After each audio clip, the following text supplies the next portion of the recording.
Hi hello வணக்கம் good morning. ஓடித்தான் வந்து இருக்கேன் உன்னை மட்டும் பார்த்திடத்தான். குளிக்க போறேன் இன்னைக்கு.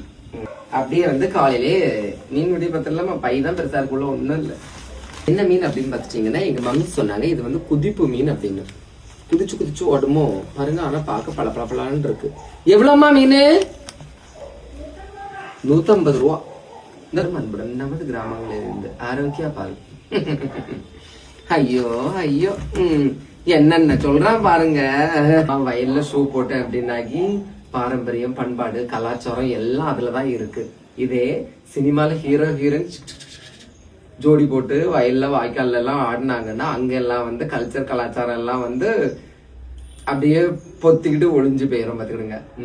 அடுத்தது பாத்தீங்கன்னா இப்ப கூட சிம்பிளா அது கருப்பு படத்துல த்ரிஷா அவங்க வந்து எங்க கருப்பசாமி எங்க கருப்பசாமி அந்த பாட்டு டான்ஸ் பண்ணும்போது பாருங்க அந்த கருப்பு சிலை இருக்கும். அது பக்கத்துல ஒர்க் பண்ணும்போது சப்பல் எல்லாமே போட்டிருப்பாங்க. அங்கெல்லாம் பாரம்பரியம் கல்ச்சர் கலாச்சாரம் பண்பாடு இதெல்லாம் கிடையாது. இல்லாதப்பட்டவங்க கிட்ட மட்டும்தான் என்னது வந்து கொப்பளிப்பீங்க. ஓகேவா? இப்படி கொப்பளிக்கிறதா யாருன்னு பாத்தீங்கன்னா இல்லாதப்பட்டவங்க தான். இங்க அதான் ஒரு பெரிய வேடிக்கை. இருக்கப்பட்டவங்க யாருக்காவது ஏதாவது சொல்லுவானா? எப்படி நம்மள மாத்தி வச்சிருக்காங்க பாத்தீங்களா? நிலத்துல நடந்தா பூமாதேவியா, ஆனா அதே கக்கூஸ் குண்டா அதுக்குள்ள விடுவானுங்களாம். அதுல செருப்பை போட்டு நடந்து போனா ஏன் நீ செருப்பு போட்டுதான் நடந்து போவேன்னு நம்மகிட்டே கொஸ்டின் கேட்பானுங்க. ஒரு தொழிலா பாக்குறது கிடையாது. கண்ணுல காண்றது எல்லாம் தெய்வம். அது இல்லாதப்பட்டவங்களுக்கு தான் அதெல்லாம், இருக்கிறப்பட்டவங்களுக்கு கிடையாது. என்னத்த சொல்ல நீங்க என்னைக்கு திரும்பி என்னைக்கு இந்த நாடு வல்லரசாகும்? கண்டிப்பா ஆகவே ஆகாது. இன்னும் 500 ஜென்மம் எடுத்தாலும் சரிதான், 500 வருஷம் ஆனாலும் உங்ககிட்ட இருந்து வாய்ப்பே கிடையாது. எவ்வளோ முன்னோக்கி நம்ம வந்திருக்கோம். ஆனா இன்னும் மூளையும் அப்டேட் ஆகல. அப்டேட் ஆனவங்களையும் விடுறது இல்ல.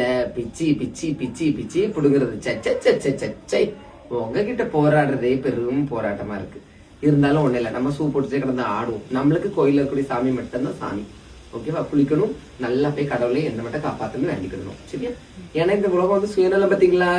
அதனாலதான் அப்படி நீங்க நினைச்சீங்களா? நான் நல்லவர்களுக்காக எப்பவும் வேண்டவே. நீங்க நல்லா இருக்கணும், நாடு முன்னேற, இந்த நாட்டில் உள்ள ஏழைகளின் வாழ்வு முன்னேற.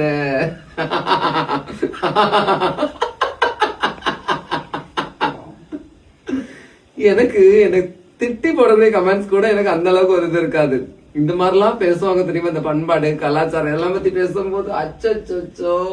ஆனா அவங்க வீட்டுல உள்ள பிள்ளைங்க வந்து மாடல் ட்ரெஸ் போட்டுட்டு ஸ்டைலு தான், இது சூப்பர் ஸ்டைல் தான், அங்க ஸ்விம்மிங் பூல்ல குளிச்சுட்டு கிடக்கும். இங்க வந்து நம்மகிட்ட பண்பாடை பத்தி கலாச்சாரத்தை பொண்ணோடைங்க. பிடிச்சதை லைக் பண்ணுங்க. தேங்க்யூ.